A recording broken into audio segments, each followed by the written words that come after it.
are standing at the doorway of a cabin on Cashier Creek. Up on the ridge, the bloodhounds have your scent.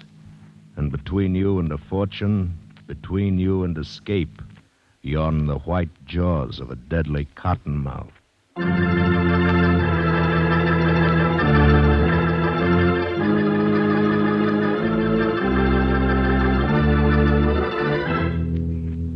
Escape, produced by William N. Robeson and carefully contrived to free you from the four walls of today for a half hour of high adventure.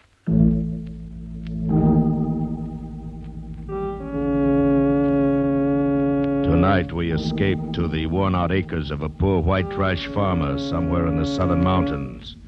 In Irvin S. Cobb's great tale of vengeance, Snake Doctor.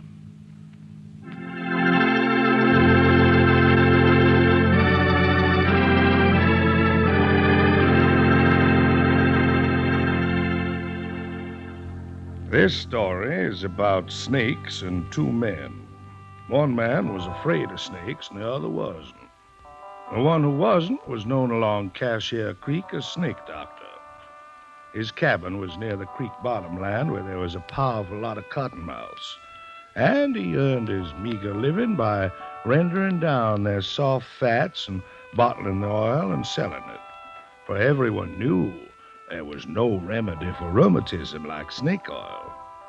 Snake Doctor was harmless enough, but there was folks who honestly believed that he was a colleague of Beelzebub just 'cause he wasn't afraid of snakes. That's not all they believed about him.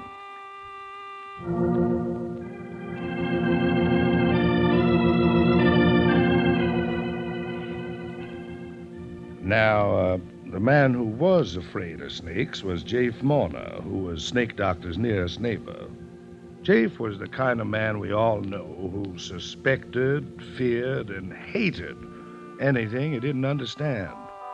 And he understood neither Cottonmouths nor the Snake Doctor. In short, Jafe was ornery, ignorant, and shiftless. He'd rather shoot squirrels and chop cotton. He'd rather fish than hoe corn.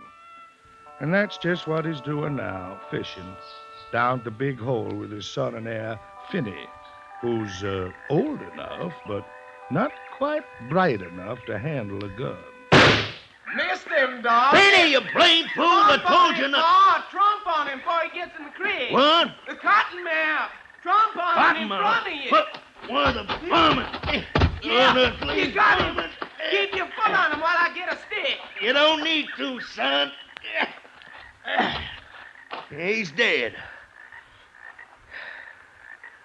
Now come here.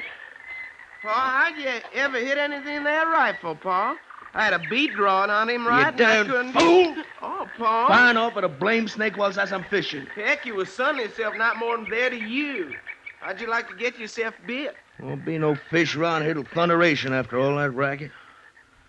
Well, come on home. Let's go get some victuals.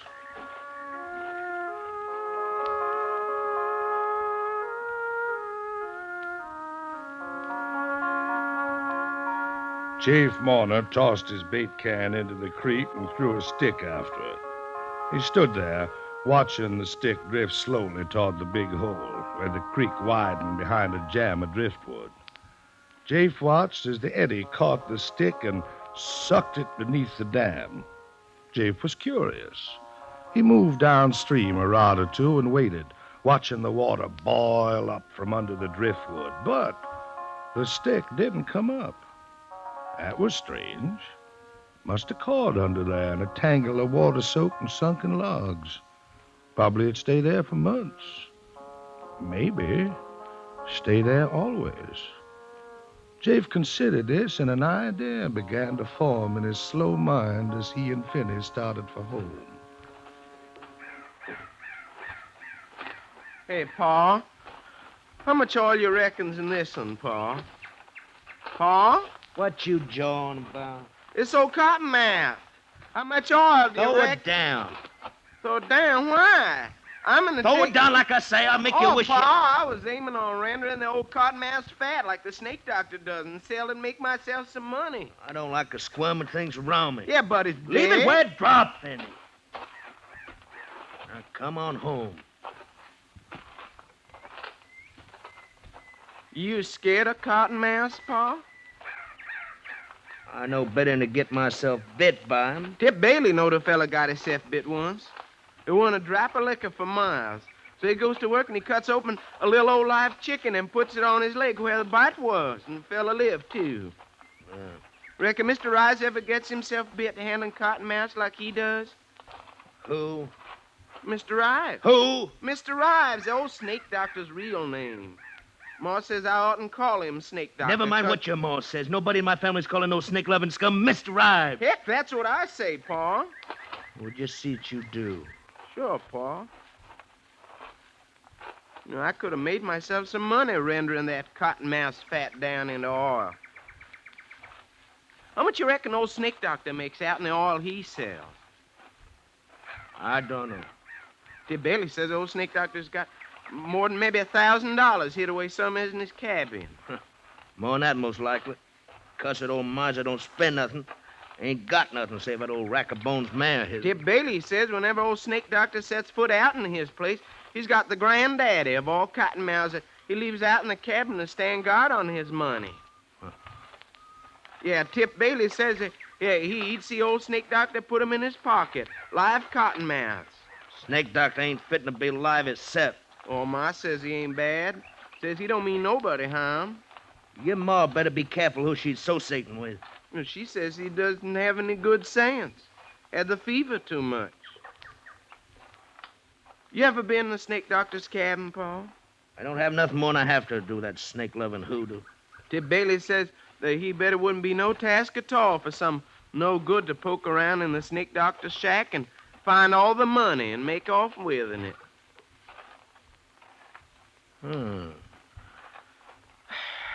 Well, this blame son's done there rendering me down. Look at my head, Pa. It's all full of sweat. Look it. See, there's all full of sweat. Down there, gourd full of sweat coming off. Why turn it down that way, Pa? Coming on noon, dinner be most ready. I'm going to tell that snake-loving hoodoo that there's some of them cottonmouths on the creek side of Deadman. Heck, he knows that. I'm going to tell him he's got my leave to catch him. You don't need to come along if you don't want to. If you're going over to his place, I'd kind of go and see it for myself.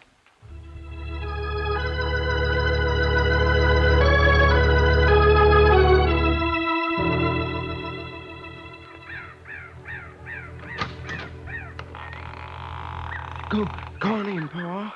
He ain't to home, else why's he to show himself by now? I reckon so. Pa, can you see any snakes? I told you to keep an eye out for it. I bet it's in one of them chinks, Pa. Pa, I bet the money's up in I one ain't of them looking for chinks. no money. Must be a dang snake itself living in a place like this. Pa, I know you ain't looking for any money, but if you was, wouldn't you look in that chink right up there? Where, son? Right there, second log above the fireplace. On the right, you see that there hole? Yeah. Yeah, I reckon I would look up there. Well, since we're here... Might as well see for myself. Pa, I wouldn't be a mite surprised if old Snake Doc... Pa? Huh? Somebody's out on the porch. It's a snake doctor. Are you looking for something, Chief Mona? Yeah, I was looking for you. I want you. Yeah. Look here, you old hoodoo. What's the idea of sneaking up on folks who took the trouble to come all the way down here to do you a favor?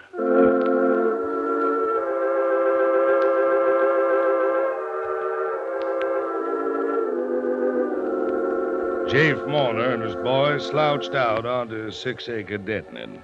They walked silently, unnerved by their encounter with the snake doctor. Finally, it was Finney who broke the silence. Yes, sir. Like as not that old snake doctor had a dang moccasin squitching around in his pocket whilst he was talking to you. Do you mind how his eyes was when he come in?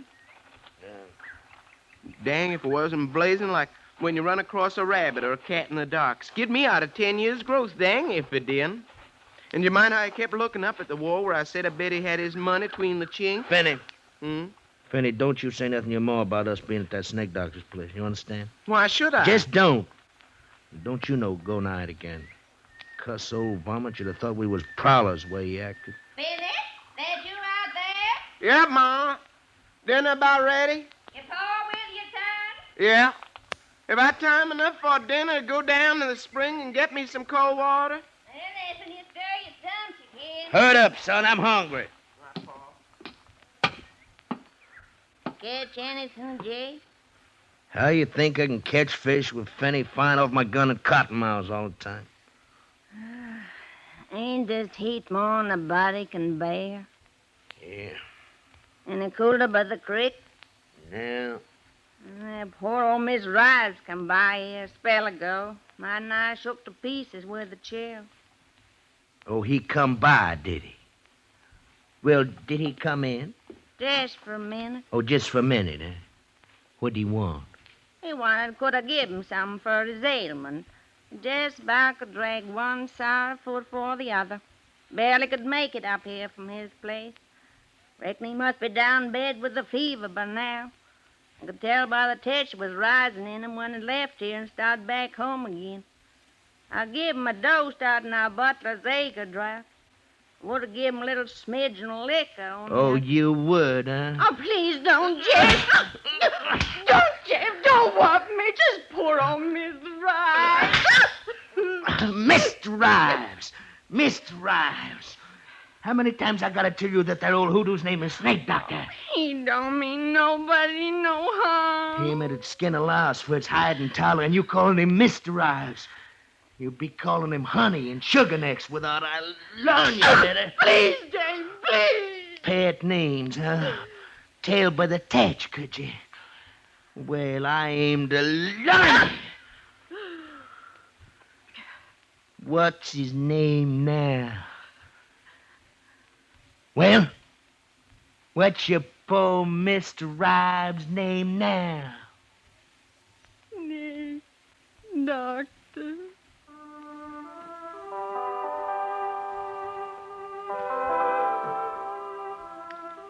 Kizzy Morner rubbed the ugly red welt on her scrawny arm and gave the frying pan full of sizzling side meat a hopeless nudge. She prayed that the weight of the victuals might take the edge off Jafe's temper. Finney slouched in from the spring and saw the mark on her arm. Pa been whomping you again, Ma? She didn't answer. What'd you do this time? She silently dished up the hogback and cornbread for her two men, and while they sat at table, she ate on her feet, serving them between bites, as was the custom in the Morner household. After dinner, Finney stretched out under the chinaberry tree, and Kizzy sat on the porch, fanning herself and dipping snuff with a peach twig, scouring it back and forth on her gums. Jafe took his ease on the floor of the back room, but he didn't sleep. One thing he had seen that day, and another thing he had heard. He was adding them together. That stick that had disappeared under the log jam, and the snake doctor's money. It was 4 o'clock before any of them stirred, and then Jafe spoke to his wife for the first time since noon. Where's that there bottle of drinking liquor, Kizzy? By the window. You took it out in your pocket before you laid down. I ought to carry a vial of drinking liquor with me. I might get bit by a moccasin soon as Pa would. You better not let me catch you. You find it, Jay? I just remembered I won't be needing to tote no spits along with me while I'm going.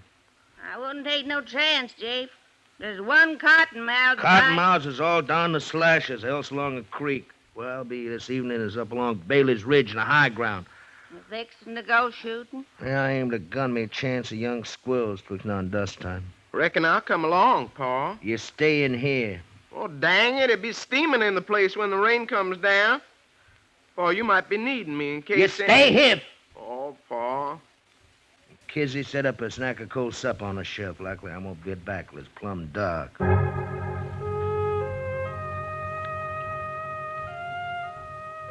Chief Morner turned north through his struggling cornrows, and in a minute he was lost from sight. He kept on for nearly a mile until he came to a wild red mulberry tree. Where mulberries are, there's bound to be squirrels. Very neatly, He shot 2 young grays through the head. But Jafe was a master marksman and unsuspected by any who knew him. Jafe had another quality denied most of his kind. He had an imagination. Today it was in excellent working order. He tied the brain squirrels together and swung them over his shoulder. If needed, they would be his alibi. Then he sat down under a tree a while. I got plenty of time. Don't need to get down to Snake Doctor's place till it's about dusk when he comes out to feed that swayback mare of his'n. Mr. Rhymes. He sat out 2 brisk thunder showers and the intervals between them. Then he started off in a wide arc down Bailey's Branch, along the skirts of Little Cypress Lash, to the sunken flats edging Cashier Creek. Took more than an hour of careful traveling before he came to his destination, a screen of haw bushes less than 50 yards behind the Snake Doctor's cabin. No matter how ailing he is, he'll get up and come out to feed that rack of Boone's mare. Mr. Rhymes. Well, I'll learn him to go colleaguing around another man's woman. Jafe Morner let his jealousy heat him to a white hatred. At this moment, he was avenging his honor. Thus was spared the embarrassment of admitting to himself that the real reason he was here was the Snake Doctor's money, hidden behind the log by the fireplace. A home-loving, snake-loving varmint. 10 minutes from now, I'll chunk him down a big hole in the creek like I did that stick this morning.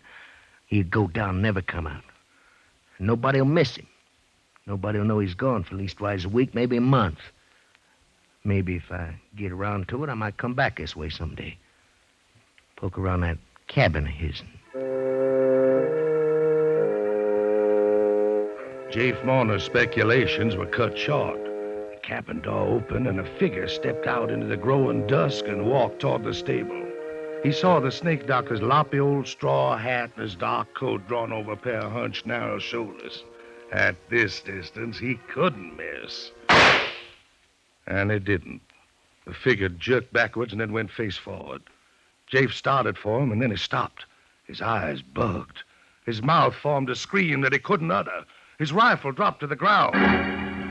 He had just killed the Snake Doctor, killed him dead with a .32 caliber slug through the head. And there on his doorsill stood Snake Doctor, whole and sound and staring at him. Jafe Morner, what you done? The scream came at last, for Jafe Morner had seen the devil, this Snake Doctor who arose alive from his bullet-riddled body. Jafe whirled and ran into the deep, darkening woods, whimpering like a whipped puppy as he tore through the brush. Escape. He must escape. He must get under the shelter of a sound roof, have the protection of 4 walls around him. So he ran and ran for hours.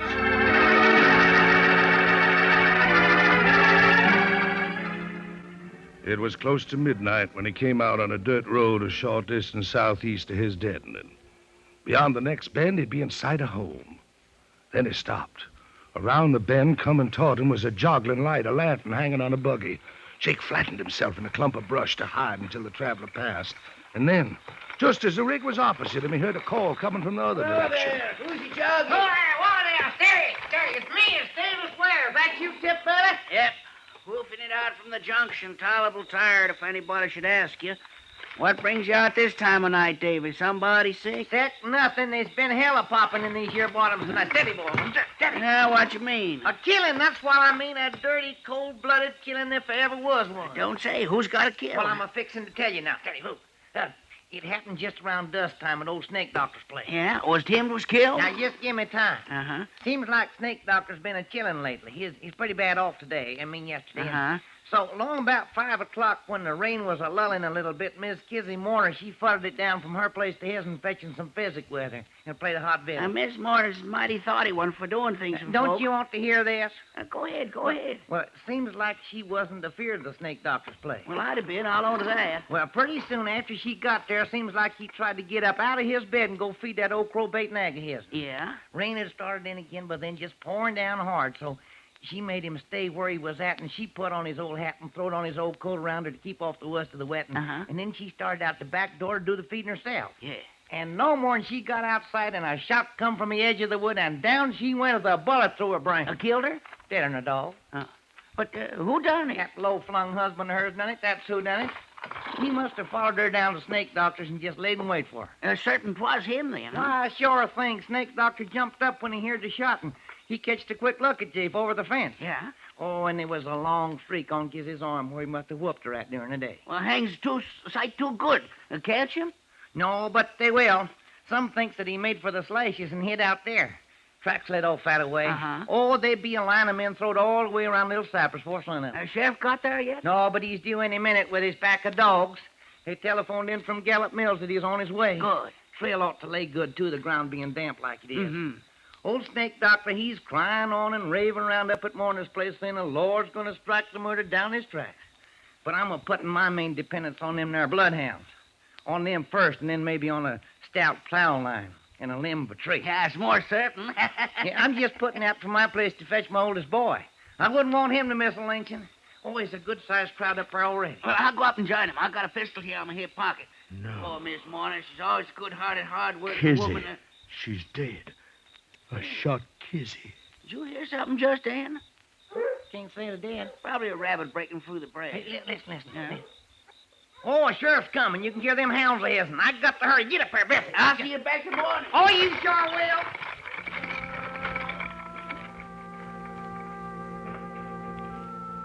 Jafe didn't have time to waste mourning his dead wife. He was even a little relieved to know that the Snake Doctor wasn't the devil incarnate. He had a chance against a lynch mob and a pack of bloodhounds. This was the kind of antagonist he could understand and outsmart. Jafe's imagination went to work again as he backtracked along the creek bottom in the spotted moonlight. Gotta throw them dogs off the trail. Gotta wade a creek, even if it is full of cottonmouths. Must be all around me by now. Folks say they don't strike in the water. Well, I hope them folks is right. Gotta get back to Snake Doctor's. Get his money while he's still up at my place with Kizzy's remains. Get his money, and then the rest will be easy. I'll make for the deep timber.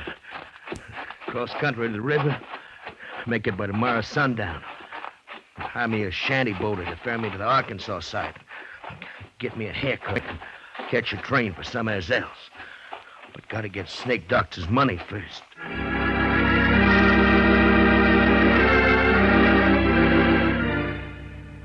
Snake Doctor's cabin was dark and empty when Jafe reached it, and he needed light for his search. There were a few dull embers in the fireplace, and he threw on some kindling, but it didn't light. Very well, he knew where the chink was. He'd find it in the dark. He scrabbled at the logs, felt some bark give, felt the clay mortar crumble under his fingernails. Here it was, a hole big enough for a man's arm. He plunged his hand into it, touched something slick and smooth, and then something sharp plunged into his thumb. At that moment, the fire flickered to life. Jafe yanked his hand out of the hole, saw two tiny bleeding punctures at his thumb, and at the mouth of the hole stretched the wide-open jaws of a cottonmouth. It worked fast. He felt the pain leaping from his thumb to his hand, seeping up his arm. If he only had some liquor, if he had a fresh-killed chicken to slap on the wound, he had nothing. Then a sharp, horrible pain wrenched his heart. And a second, and there in the firelight, the huge cottonmouth poised in its crevice. Jafe leaped out of the shack, started blindly for the timber, staggered, stumbled, and pitched forward on his face. His open mouth full of weeds and muddy grass and stems. The cramping fingers of his outstretched right hand almost touching a reddish-black smear on the wet, trampled grass.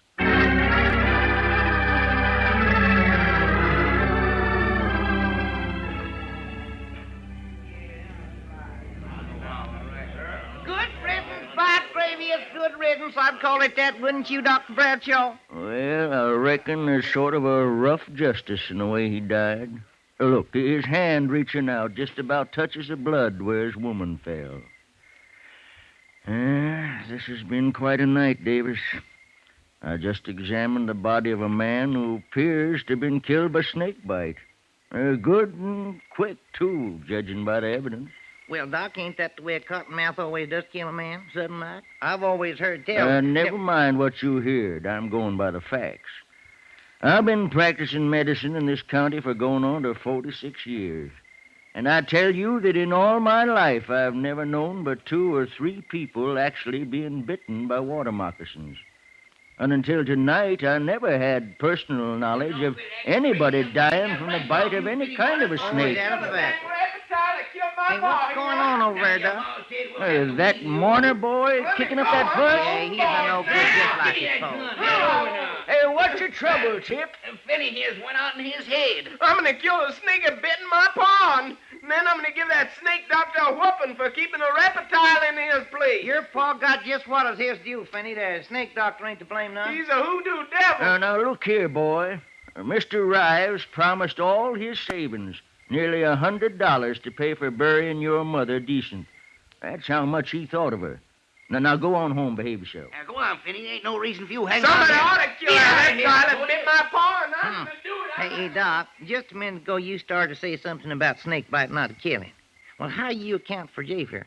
Well, the late Jafe Mourner had a rotten bad heart, David. Oh, he sure did. Yesterday proves that. Now, I don't mean in that sense. I mean there was an organic weakness. A curious thing, though, there was no swelling anywhere. Well, there's them 2 marks on his thumb, them snake gashes like I've seen. Well, that don't explain how... Huh? What's it? It's Finny Mourner. He's in the cabin. That fool kid. Come on, Doc. He probably shot somebody. I shot at it. I shot at it, but I didn't hit it. It's gonna get me like it got my paw. Come on, Doc. Come on. He said he shot at something in the cabin. Come on. I don't know. I don't see anything. Well, Finney's had enough happen to him yesterday and today to upset even a bright boy. So we can't... Oh, there it is. What? That cottonmouth up there in that hole in the log. Huh? Oh, that. The snake doctor told me about that varmint. Look at him closer, David. Oh, no, sir. Go ahead. It's just a stuffed snake. Stuff? Yeah. Snake doctor believes in precautions, 'cause that hole's where he hides his money. That snake could scare away anybody who didn't know it was stuffed. But just to be sure, old snake doctor lined the hole with coils of barbed wire. Oh, I see. What, you think that them marks on Jeff's thumb he got off of the barbed wire, huh? There could be. A lot stronger hearts than Jafe Mourner's would have stopped beating at a scare like that. Well, I'll be switched. Old snake doctor's a cute one, ain't he?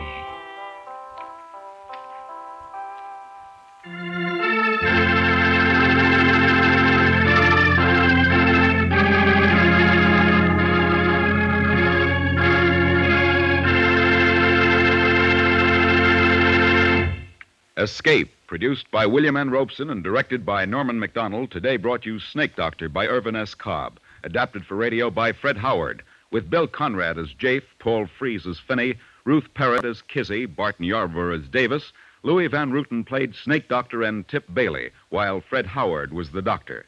Alan Reed was heard as the narrator. The original musical score was conceived by Cy Feuer with Eddie Dunstetter at the console. Next week... You were alone in a remote old-world village inhabited by cat people, and you are desired by a beautiful cat girl who wants your soul. Next week, we escape with Algernon Blackwood's eerie story titled Ancient Sorceries. This is CBS, the Columbia Broadcasting System.